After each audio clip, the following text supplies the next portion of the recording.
আগামীকাল আল্লাহ 21 তারিখ আমার কত ভাই বোনদের ছেলে মেয়ে নাতি নাতনি আপনজন তারা এসএসসি এবং দাখিল পরীক্ষা দিতে যাচ্ছে। আল্লাহ আমার ভাই বোনেরা ফোন করে দোয়া চেয়েছে, চট্টগ্রাম থেকে রানা ভাই হাবিব ভাই তেনার ভাগনা ভাগিনীর জন্য দোয়া চেয়েছে।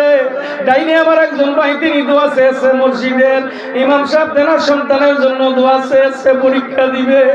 আল্লাহ আমাদের ছেলেমেয়েরা আগামীকাল থেকে পরীক্ষা দিতে যাচ্ছে। মালিক মেহরবানি করে তেনাদেরকে সহি সালামতে পরীক্ষার কেন্দ্রে গিয়ে পরীক্ষা দেওয়ার মতন তৌফিক দান করে দিন। আল্লাহ তাদের জেহেন শক্তি প্রকাশিত করে দিন। আল্লাহ পরীক্ষায় ভালো মতো লেখার তৌফিক দান করে দিন। আল্লাহ পরীক্ষা শেষে সুন্দর রেজাল্ট করে মা বাবার মনকে ঠান্ডা করার তৌফিক দান করে দিন। আল্লাহ সমস্ত সন্তান সন্ততিদেরকে আগামী দিনের জাতির জন্য খেদমত করার তৌফিক দান করে দিন। আল্লাহ অনেক ছেলেমেয়েরা অনেকে অনেক ডিপার্টমেন্টের পরীক্ষা দিচ্ছে, আল্লাহ তাদেরকে কামিয়াবি দান করেন। আল্লাহ তেনাদেরকে তুমি সাকসেসফুল করে দিন। আল্লাহ